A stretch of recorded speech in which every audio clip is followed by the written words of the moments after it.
Bonjour. La question que je me pose, c'est: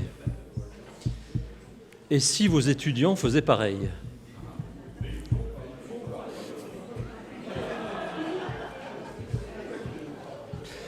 J'ai quelques infos sur les pratiques au premier rang de retard qui, au bout de 10 minutes, ne sont plus tolérées en classe, mais bon.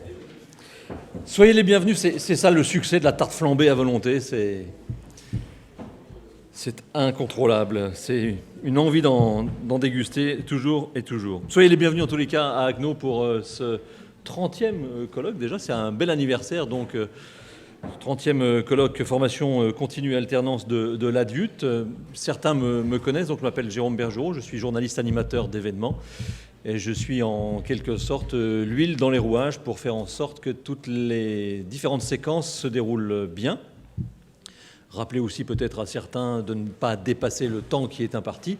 Bref, de veiller à ce que la manifestation se déroule dans de bonnes conditions. Aujourd'hui, demain et après-demain, vous le savez, ce qui va vous occuper, eh bien, c'est la fameuse LCAP, puisque ça, j'ai appris depuis que je travaille avec l'ADUT, et je remercie les directeurs d'IUT qui me font confiance depuis quelques années.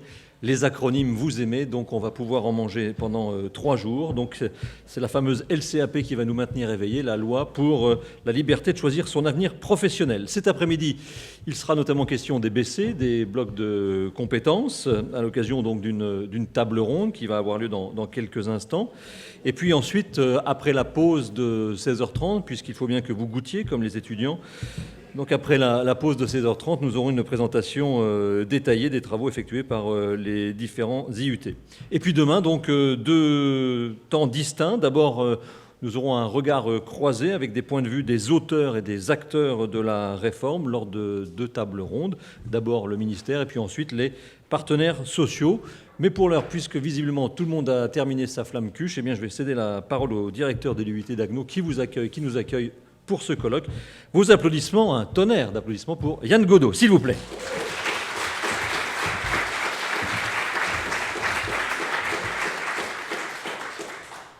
Donc, bienvenue à l'IUT de Haguenau, qui est une des 35 composantes de l'Université de Strasbourg. Donc, on est un IUT qui a 23 ans maintenant. On a formé 2500 diplômés dans nos 3 DUT. Donc, on a 3 spécialités. On a GE2I, MMI et Clio, et puis 7 licences professionnelles. Au niveau de l'alternance, on a tous nos diplômes qui sont ouverts à l'apprentissage. On a aussi des diplômes en FTLV pur autour du Lean Management où on forme des licences professionnelles et également des masters. Donc au niveau effectif, on a à peu près 500 étudiants actuellement. On en aura 10% de plus à la rentrée grâce au crédit Parcoursup et à l'ouverture d'un groupe supplémentaire en MMI. Donc l'IUT continue à se développer. Alors pour se développer, on bénéficie d'un triple contexte favorable. D'abord une université fusionnée il y a 10 ans avec un IDEX pérennisé et qui a toujours bien soutenu ses IUT. Ça, c'est quelque chose de très important. La deuxième chose, c'est un territoire, c'est le territoire d'Alsace du Nord. Donc on est sur un territoire très dynamique. Vous avez un territoire très industriel avec beaucoup d'emplois, des industries de pointe, plusieurs entreprises qui sont des vitrines de l'industrie du futur. L'IUT accompagne. Sur ce côté-là, avec son usine-école de l'industrie du futur, on contribue à l'attractivité du territoire. Et le troisième acteur qui permet à l'IUT de se développer, c'est la mairie. On aura le pot du maire ce soir. La mairie et la communauté d'agglomération qui a toujours soutenu l'IUT dans son développement. Alors nous, on a un petit peu d'expérience sur l'organisation de colloques nationaux au niveau des réseaux des IUT. On a déjà organisé des colloques à peu près de taille similaire, le colloque national GE2I, les journées pédagogiques des départements Clio. Mais c'est la première fois qu'on organise un colloque de l'Assemblée des directeurs d'IUT. Le fait que ça soit le colloque FCA me rend particulièrement heureux. Moi, je participe depuis quelques années aux travaux de cette commission. Et les sujets, les débats sont souvent très passionnés, avec des enjeux très forts pour les IUT. Comme l'a dit Jérôme Bergerot, évidemment, on va revenir sur la loi du 5 septembre 2018 pour la liberté de choisir son avenir professionnel. On va, entre autres, avoir des tables rondes autour de nos travaux et les attentes des partenaires sociaux sur les blocs de compétences, la mise en œuvre de la réforme, les nouveaux dispositifs pour tous les publics, salariés, reprise d'études, chômeurs, et puis également tous les flux qui sont liés à la réforme, notamment les flux financiers. Alors c'est des enjeux très forts pour les IUT dans un contexte très mouvant. Vous avez tous entendu parler de la réforme du DUT, donc Alexandra Knebel est à Paris pour encore en discuter aujourd'hui. La reconnaissance très probable du grade de licence pour le bachelor, la libéralisation du marché de l'apprentissage, l'arrivée sur le marché de nouveaux acteurs, de nouveaux concurrents, et finalement peut-être nos partenaires d'aujourd'hui qui deviendront peut-être nos concurrents de demain. Donc on est sur quelque chose d'assez tendu, mais je crois qu'il faut que, comme on l'a intitulé avec le comité de pilotage FCA, il faut être proactif, il faut être moteur par rapport à cette réforme et puis proposer des choses. Voilà, je vous souhaite à tous et toutes un excellent colloque FCA à l'IUT de Haguenau et puis profitez bien de la région et de Strasbourg et de Haguenau. Merci.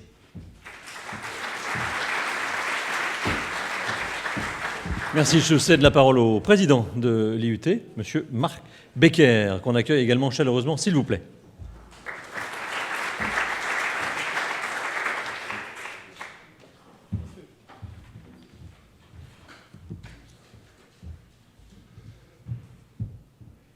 Cher Michel, cher Yann, mesdames et messieurs, bonjour. Alors, en tant que président de l'Institut, je suis très fier, vraiment réellement content et fier de vous souhaiter la bienvenue. Comme l'a dit Yann, Haguenau est au centre d'un bassin industriel très dynamique et l'IUT en est un des éléments du puzzle, de ce puzzle performant. Récemment, l'ensemble des industriels d'Alsace du Nord, nous avons créé un réseau qui s'appelle Résilient, qui veut dire le réseau des industriels innovants d'Alsace du Nord. À tout ça, c'est parti d'un constat que dans la vieille Europe, en France, dans la vieille Europe, nous avons les coûts du travail les plus élevés au monde. Par contre, et grâce à vous, entre autres, nous avons les compétences qui sont certainement aussi parmi les meilleures au monde. Donc, si l'on veut continuer à performer, si l'on veut continuer à vivre, à se développer, à pérenniser nos emplois, on n'a qu'une chance. C'est de faire ce que les autres ne savent pas encore faire, autrement dire, innover. D'où la composante innovation. C'est pour ça que nous-mêmes, les entreprises, l'IUT, l'ensemble des acteurs socio-économiques du bassin, nous sommes sans cesse obligés de nous remettre en cause, de nous mettre à la page. Et c'est là qu'il nous faut accompagner l'acquisition des compétences. Alors on a les primo, comment dit-on, les primo-éduqués, mais on a également l'ensemble de nos collaborateurs qui demandent une formation continue, qui demandent de l'alternance, qui demandent de l'apprentissage. On n'a pas envie de laisser quiconque en route. Par ailleurs, on constate que la digitalisation non seulement de nos produits, de nos procédés, de nos services, requiert de plus en plus de compétences, requiert de la remise en cause. Et nous sommes dans cet esprit tout à fait fiers qu'à Haguenau, comme l'a dit Yann à l'instant, nous ayons une des premières licences professionnelles de l'industrie du futur et qui est vraiment un moteur et que l'on utilise et qu'on abuse de manière à développer nos compétences industrielles. L'ouverture du Fab Lab est un exemple, du Smart Prod que vous avez certainement visité, est un autre joyau, en fin de compte, de ce que pourrait être en 3 dimensions ici, c'est particulier de le dire, cette digitalisation, ce 4.0. Avec tout ça, on n'a pas gagné. Il nous faut également, avec l'UIMM, qui est notre syndicat de la métallurgie, faire en sorte que l'industrie, avec un grand I, soit attractive. Nous avons des images d'Épinal qui nous collent à la peau, Zola, les temps modernes de Charlot. Donc il nous faut vraiment rendre cette industrie, qui le mérite, d'être attractive. Donc c'est là que votre thème, pour la liberté de choisir son avenir professionnel, on prend tout son sens. Donc nous, autour de ce sujet, de cette proactivité, que nous voulons vous soutenir, on soutient cette proactivité et on vous souhaite de bons travaux que j'espère on utilisera bien fort. Merci à vous.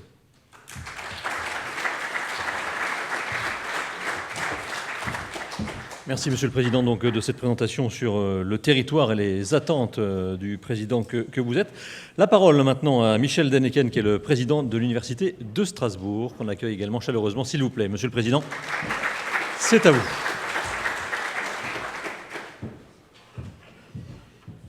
Chers amis, cher Yann, Monsieur le Directeur de l'IUT, cher Marc, Monsieur le Président du Conseil, c'est une joie pour moi de vous accueillir. Effectivement, depuis que l'Université de Strasbourg a été refondée il y a 10 ans, c'est la 3e fois que nous accueillons une réunion nationale des IUT, la première fois à Haguenau. Donc les 3 IUT de notre université sont pour nous une fierté, une université dans laquelle les composantes, qu'elles soient écoles d'ingénieurs, qu'elles soient facultés, qu'elles soient instituts ou IUT, doivent tout avoir les moyens d'exprimer leur talent et leur ADN. L'ADN des IUT, nous le savons, il est complètement inscrit dans l'acronyme IUT, et je le redis, pour nous, dans notre université, il n'y a pas à choisir entre l'excellence, la recherche, les Nobel et la réussite de tout étudiant.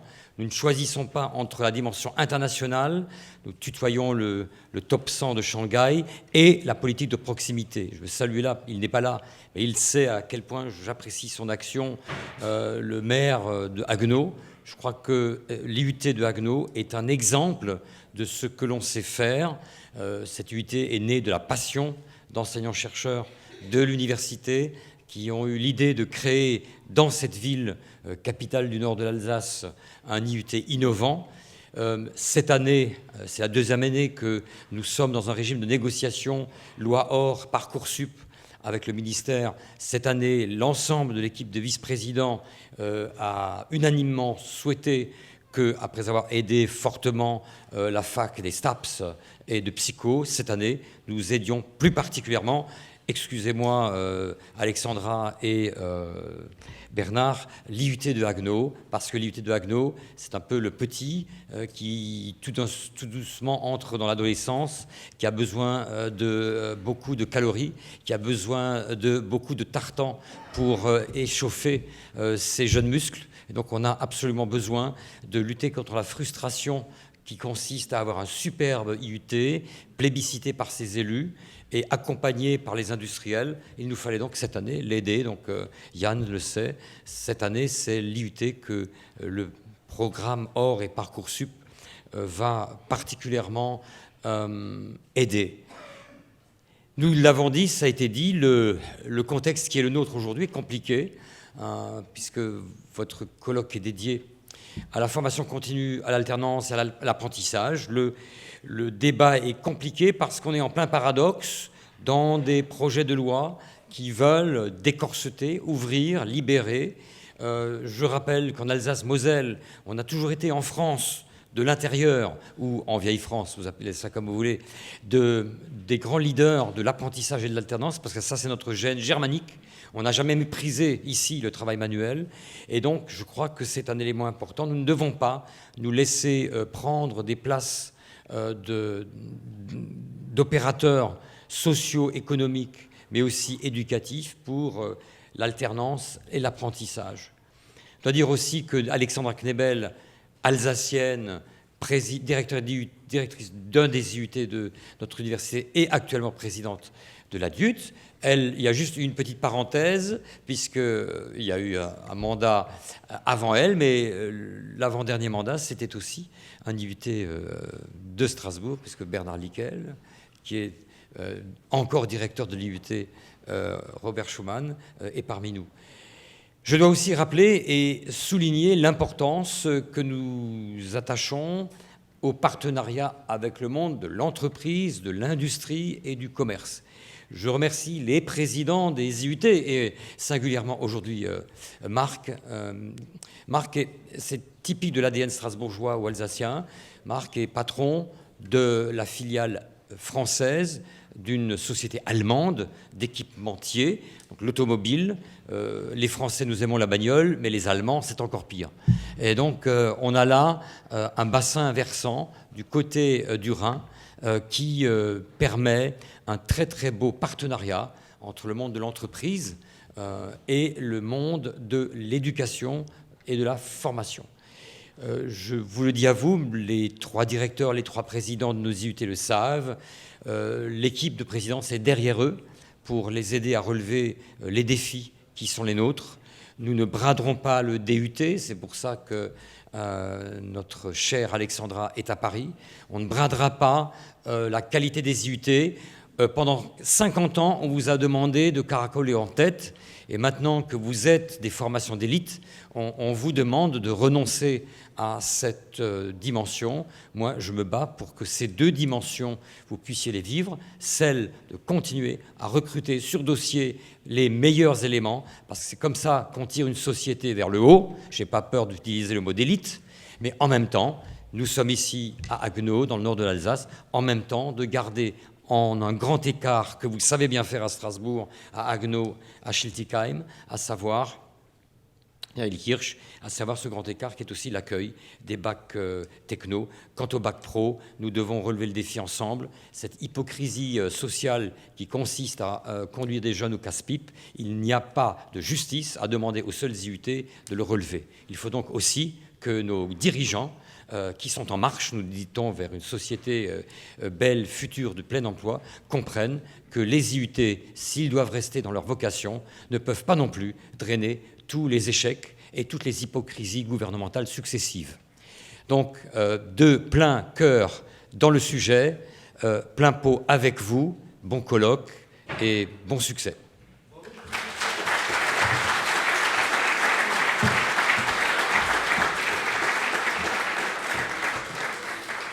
Merci Michel Denneken. Sans conteste, les propos que vous avez tenus iront droit au cœur des représentants des IUT. Alors vous l'avez compris, nous avons 2 absents. Dans l'ordre, le maire d'Haguenau, Claude Sturny, mais qui a fait la promesse d'être là pour la fermeture de la journée aux alentours de 18h, si je m'en réfère à ce que m'a dit Yann Godot. Et puis Alexandra Knebel, qui aurait tant aimé participer à ce colloque, mais en même temps, le ministre lui a demandé de venir pour une réunion très importante, vous le savez, donc sur la réforme des DUT. Donc, nous avons quand même un remplaçant de luxe et de choix en la personne du vice-président de l'ADUT, monsieur Xavier Daran, s'il vous plaît.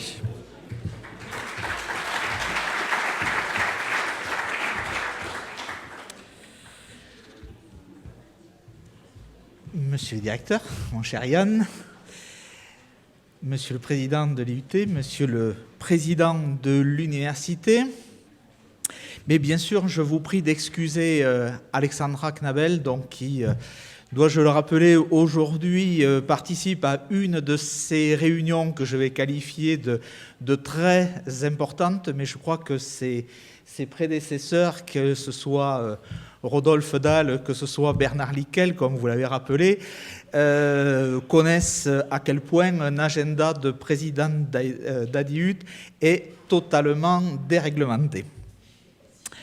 Bien sûr, je pense qu'Alexandra aurait eu plaisir à venir aujourd'hui à Haguenau en voisine. Et donc, je tiens vraiment à remercier l'IUT d'Haguenau pour son engagement, l'Université de Strasbourg, la ville, de nous accueillir. Et je crois que c'est un ensemble de personnels donc, qui sont aujourd'hui particulièrement engagés au service du réseau. Alors, permettez-moi de dire 2 mots de ce réseau des IUT. Comme tout un chacun, je pense que c'est quand même 113 IUT répartis sur 200 villes, 200 sites d'IUT où on va trouver des villes de grande taille, des villes peut-être beaucoup plus petites, des villes de taille moyenne. Et pour le Toulousain, je dirais que je suis, il me semble que Haguenau, c'est plutôt une ville qu'on va classer parmi les villes de taille moyenne. Par contre, avec un secteur économique que je vais qualifier de très développé, Alors, secteur économique de notre tendre enfance, je crois qu'on se souvient sûrement de ces petites barres chocolatées qu'on a encore plaisir à déguster aujourd'hui. Mais je crois que le président nous a parlé de mécanique. C'est vrai que c'est aussi pour les mécaniciens un secteur sur les roulements, sur aussi l'électronique. En tout cas, autour de cette ville, on sent qu'il y a toute une dynamique économique. Donc, je crois que la mission des IUT aujourd'hui, c'est vraiment d'accompagner par la formation initiale, par la formation tout au long de la vie. Et je crois aussi que les IUT doivent se mobiliser autour de cette loi pour la liberté de choisir son avenir professionnel. En 2014, déjà, ils avaient pu être proactifs. Et effectivement, on avait pu travailler sur la partie qualité. On avait commencé à travailler sur les compétences, les blocs de compétences. Et je crois qu'aujourd'hui, on doit aller plus loin sur ces deux axes, mais en même temps, on va devoir travailler sur d'autres axes qui font partie intégrante de la réforme, c'est-à-dire ce que l'on va appeler le CPF-PTP. Je crois que Jérôme Bergerot disait qu'on aimait bien les acronymes. Mais Jérôme, vous aurez donc 2 jours pour découvrir celui-ci. On va parler aussi de l'AFEST. Et je vous amène un autre acronyme. On va parler aussi de la PROA. Voilà. Alors, bien entendu, aujourd'hui, les IUT se doivent de rencontrer de nouveaux acteurs France Compétences, et permettez-moi un dernier acronyme, les OPCO. Voilà. Donc, je crois que ce colloque va nous permettre de développer et surtout de mettre en œuvre peut-être un certain nombre d'actions sur lesquelles les IUT travaillent, sur lesquelles les IUT ont aujourd'hui besoin de réfléchir pour se repositionner par rapport justement au métier peut-être de technicien supérieur, métier de l'encadrement intermédiaire. Et rassurez-vous, Monsieur le Président du Conseil, je crois que l'idée aussi, c'est de continuer à co-construire ces formations, et je crois qu'on vous aura besoin. Je crois aussi que après cette année, sûrement qu'on va devoir aller vers un autre travail, sûrement avec les autres commissions, c'est-à-dire un travail peut-être sur l'innovation pédagogique et sûrement une réforme des programmes pédagogiques nationaux où la notion de compétence va être située au premier plan. Probablement aussi qu'on va devoir répondre aux besoins de tous les territoires, et peut-être que la formation ouverte à distance avec notre outil IUT en ligne devra peut-être avoir un nouvel élan. Et enfin, un thème qui me tient à cœur, et les collègues de la Commission le savent bien, c'est la mobilité européenne des apprentis. Je crois qu'à proximité du Parlement européen, on ne peut pas rêver meilleur lieu pour essayer de promouvoir cette thématique. En tout cas, je ne serai pas plus long et je pensais qu'il vaut mieux laisser la place aux travaux. Je tiens en tout cas à remercier une fois de plus l'IUT d'Haguenau, vous tous qui aujourd'hui êtes présents, et je nous souhaite d'excellents travaux, riches, constructifs, et surtout qui amèneront une nouvelle dynamique à la formation tout au long de la vie dans les IUT. Je vous remercie.